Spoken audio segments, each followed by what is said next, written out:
Hi అండి, welcome back to my channel Komala Nayani vlogs. ఇవాళ morning అయితే గుడ్లు కూర చేద్దామని గుడ్లు పొయ్యి మీద పెట్టేశానండి. మరోపక్క టీ పెట్టుకున్నాను. టీ కూడా అయిపోగానే రైస్కి అయితే పెట్టేయాలండి. రైస్ పెట్టేసుకుంటే ఒక పక్క రైస్ అయితే పెట్టేశాను. గుడ్లు అయితే ఉడుకుతున్నాయండి. సో ఈ రెండు రెడీ అయ్యంగానే మా ఆయనకైతే టీ ఇచ్చేసాను. ఇంతలోగా టిఫిన్లోకి అయితే ఇవాళ ఉప్మా చేద్దాం అనుకుంటున్నానండి. సో అందుకోసమనే ఉప్మా కూడా ఓ పక్క పెట్టేశానండి. ఓ పక్క గుడ్లు ఉడికేసాయి. గుడ్లను అయితే దించి పక్కన చల్లారనిస్తున్నానండి. సో ఉప్మాకైతే పోపు వేసుకుంటున్నాను. అందులో ఇంకొక పక్క గుడ్డు కూరకైతే వెల్లుల్లిపాయ కారం చేద్దాం అనుకుంటున్నానండి.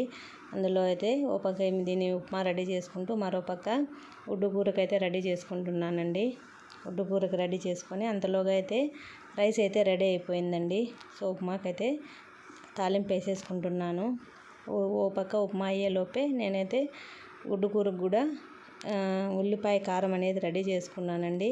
సో అది అయిపోగానే కూరకైతే పెట్టుకోవాలండి. పెట్టేసుకున్నాను. తాలింపు వేసేసుకొని ఒక పక్క ఉప్మా అయితే రెడీ అయింది.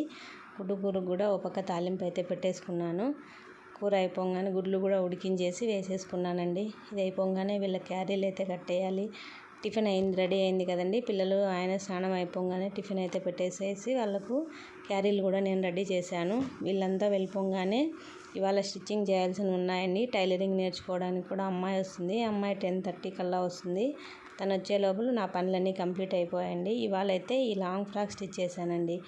ఒక శారీ ఫుల్ మొత్తంతో అందులో 5 మీటర్స్ క్లాత్ అయితే తీసుకున్నాను. బ్లౌజ్ పక్కన పెట్టేసి దీంట్లో అయితే లాంగ్ ఫ్రాక్ని అయితే స్టిచ్ చేయాలండి. చూడండి లుక్ ఎలా ఉందో ఒకసారి. ఫుల్ గేరా వచ్చిందండి. సో నచ్చితే లైక్ చేయండి, సబ్స్క్రైబ్ చేసుకోండి.